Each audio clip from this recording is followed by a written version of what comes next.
Hey everyone, Ace here, giving it to you straight again, day 4. I don't know if I'm going to do 100 videos or 100 days and 100 videos, but we're going to find out, right? Because that's a lot. Anyway, so we're day 4 of this 100 vlog challenge.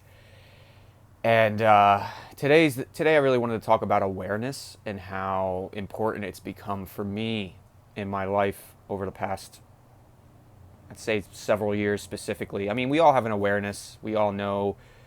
We can feel our bodies. We know our existence here on this planet. I mean, awareness is a very broad topic, but the awareness that I'm referring to is more so yourself in each moment. Right now, in this time of division and divide and polarization, a lot of people like to claim that they're awake, that they're aware. I see it on both sides.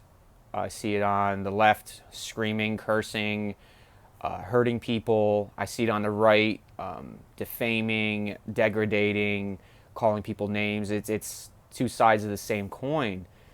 And what I've come to understand about when we're pointing fingers at people is that we're in reality pointing fingers at ourselves because it's a reflection of the pain we feel inside. I have this theory. It's called mirror theory. And the mirror theory basically is anything you see in other people, anything that you feel from other people, anything that you point out in other people is actually a reflection of what's going on inside of us. So when we find ourselves judging other people, in reality, we're judging ourselves. And we're just projecting that insecurity or that separation onto that person and not allowing ourselves to heal from it. It's very difficult for the ego to take ownership of the shortcomings and insecurities, especially from our past, and we tend to project that outwards in a sort of virtue signaling, righteousness, high horse type mentality, and in reality, it's just not the case. We tend to not we tend to not get bothered by people who are doing things that we've resolved inside of ourselves. That's where compassion comes from. That's why we can't actually help other people heal. All we can do is heal ourselves and then be the beacon for others to emulate. I say this because I believe awareness is important, especially now in 2020 with the Ascension, with the Great Awakening, with our consciousness moving from third dimension to the fifth dimension. Awareness is key. Awareness of yourself in every moment is key. And people might think, that's a lot of work to think about yourself in every moment. It is in the beginning. I'm not going to lie. It is a lot of work. But what it brings you is freedom on the other end, because eventually you won't have to pay as much attention to yourself because you've worked the muscles enough to keep going to the point where now you can catch the subtle signs, you see the red flags, you don't ignore your intuition, because that's self-trust. And self-trust is formed by actually listening to ourselves and actually going through our shadow and actually handling the shortcomings and the things in our lives that feel yucky and bad and don't necessarily kind of go with what it is we're trying to do that day. Because the self-work is number one, and that self-work begins with awareness, becoming self-aware of yourself, of your triggers, of your own judgments, of your own insecurities, of your own echo chambers. I found myself in an echo chamber this year, especially with this whole thing going on with Trump, the whole thing going on with the world, being a military veteran. I mean, I had a lot of ownership over what's happening. I couldn't help it. I mean, I felt like I was a part of the problem because I served the cabal.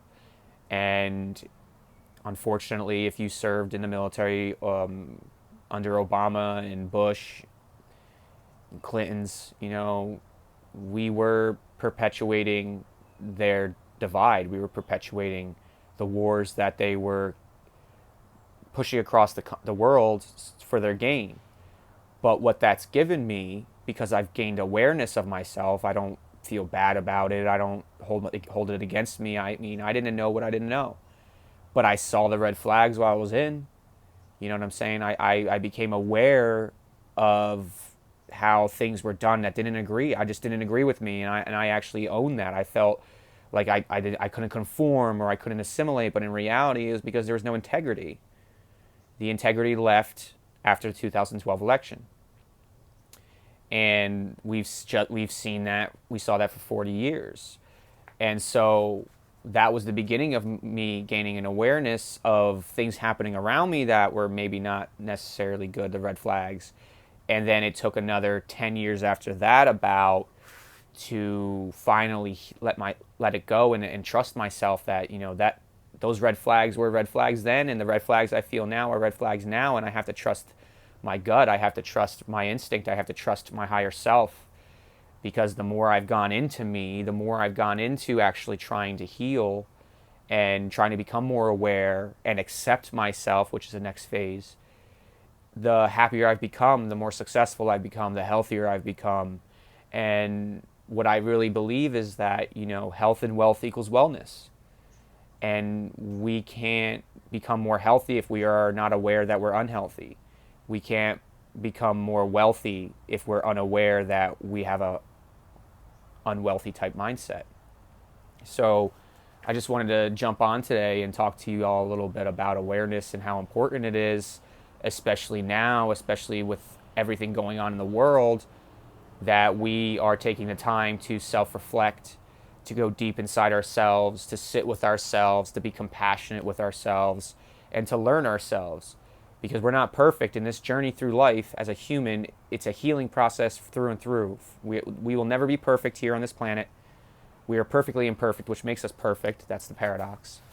And so what are you doing to heal right now? What are you doing to gain more awareness of yourself, of your actions, of your behaviors, of your echo chambers? Because your mindset matters. I watched a video yesterday where Charlie Kirk was talking to a young woman who said that she wished she was aborted. That she wished, that if she didn't exist on this planet, that it wouldn't make that big of an impact. And then she believed it with every fiber of her being. You could tell she was just not loved. She didn't have a good childhood. She doesn't have a good outlook on herself. And she's a victim. And what's incredible about that is, I've been that low before where I wish I never existed. Not that I wish I was born, but I literally wish I never existed. Existential crisis. I've had a couple of those in my life. It's been so difficult these last 4 years, especially going through this ascension, going through this transformation, these changes and everything happening in the world. Some days I just really wanted to just check out. But I knew there was more. I knew there was more coming, and I knew there was more to this crazy life than just to work, pay taxes, and die. And we're starting to see that. We're seeing the matrix crumble. And as we gain more awareness within ourselves, I believe more awareness is able to be grasped by humanity, because I believe in a higher consciousness. I believe in a collective consciousness. I believe that we are all truly one, and that through our connected consciousness is how we improve the world. I believe that that's why they were trying to depopulate the earth, is because they can't control 8 billion people's consciousness. It's too much. We're manifesting things in a second. If you get 3 people together to meditate, what you can manifest is incredible. I'll get more into meditation and manifestation and all that in later videos. It's going to get deep. It's going to get weird, and some people may get turned off to it. Some people may enjoy it. But this is stuff I love to talk about, and I don't have many people to talk about with it, because a lot of people are still sleeping, and a lot of people are still stuck in their echo chambers and in the way that they view the world.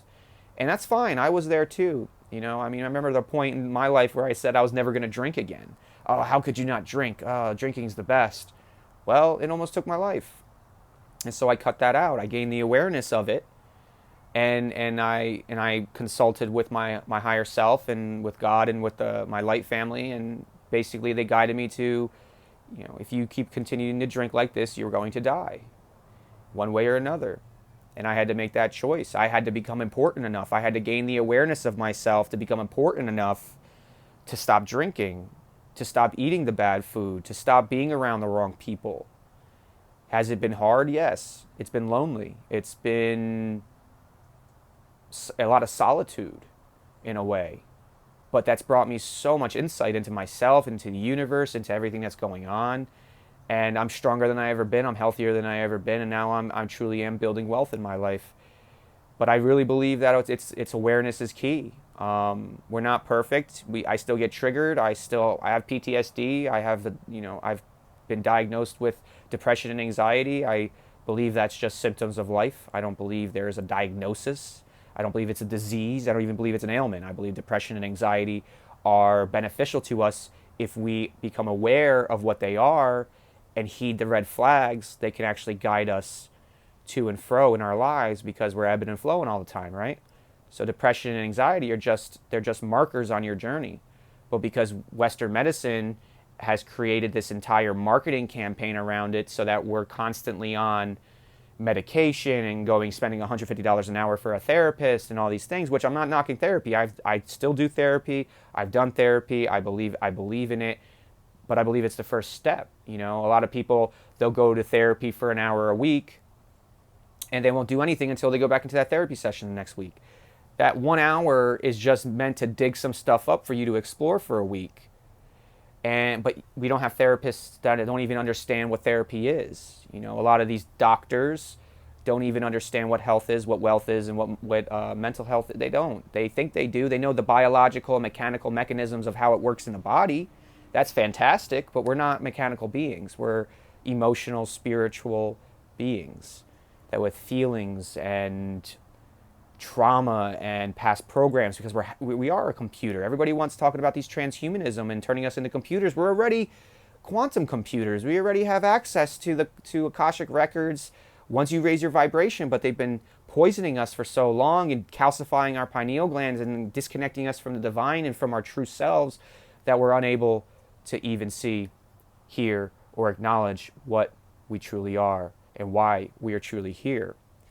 So this was a little longer one than normal. They might start getting a little longer. I'm feeling more comfortable. I'm starting to get into flow states.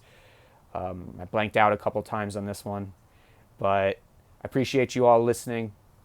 This is, again, video 4. I'm not even going to say day 4 because I might have to batch a couple 100 videos in 100 days. That's a lot. It takes about an hour to upload the video and do the whole thing, put it on YouTube and Instagram. So it's definitely a time.